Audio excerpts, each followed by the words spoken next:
श्री रचतातलं संक्रमध्यस्थायै नमो नमः।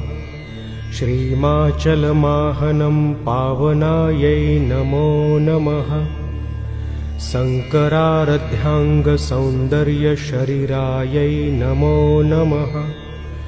लसत्मरद्गत्स्वच्छद्विग्रहायै नमो नमः। गहादर्शते सौन्दर्यलावण्यायै नमो नमः। शशाङ्कशेखरप्राणवल्लभायै नमो नमः। सदा पञ्चत्साक्यै स्वरूपायै नमो नमः।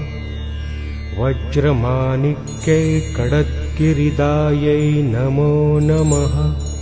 पारिजातगुणाध्यायप्रदायै नमो नमः। सुपद्मनासङ्कासचरणायै नमो नमः। कामकोटिमहानस्य पीठातायै नमो नमः। श्रीकण्ठनेत्रकुमुदचण्डिकायै नमो नमः। सचररमाद्विजितायै नमो नमः। भक्तर